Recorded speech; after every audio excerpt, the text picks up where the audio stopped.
Et puis on file à la Porte d'Auteuil à Paris du côté de Roland-Garros. Roland-Garros 2025, Europe 1, radio officielle. Cyril de la Morinerie nous y attend pour Europe 1, radio officielle du tournoi. Avec Cyril, une première journée riche en émotions.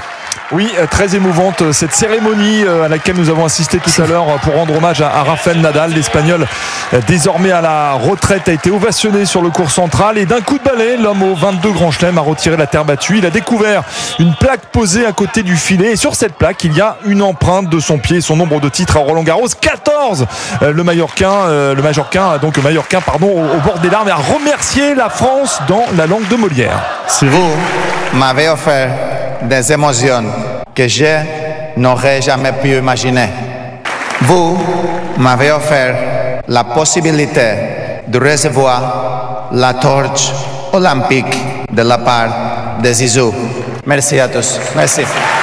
Voilà une cérémonie à laquelle assistaient ses anciens adversaires, Roger Federer, Novak Djokovic, mais aussi le dernier Français vainqueur à Roland-Garros, Yannick Noah. Et au-delà de l'hommage à Nadal, Cyril, quel est le bilan sportif de la journée et que faut-il attendre pour demain ?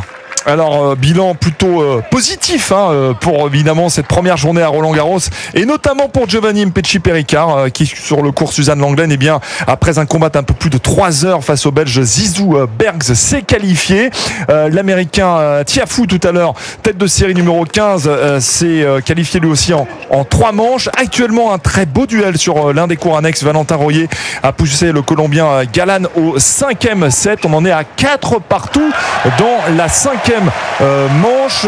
On suivra tout à l'heure Kerian Jacquet face au Portugais Nuno Borges. Et puis demain, programme de gala avec l'entrée en lice du numéro 1 mondial Yannick Sinner face au Français Rinderknecht. Richard Gasquet affrontera un peu plus tard Terence Atman. Caroline Garcia, qui va prendre sa retraite, sera opposée à une Américaine sur le cours Suzanne Lenglen. Et puis les débuts également de la pépite française Arthur Fils face à Nicolas Jarry.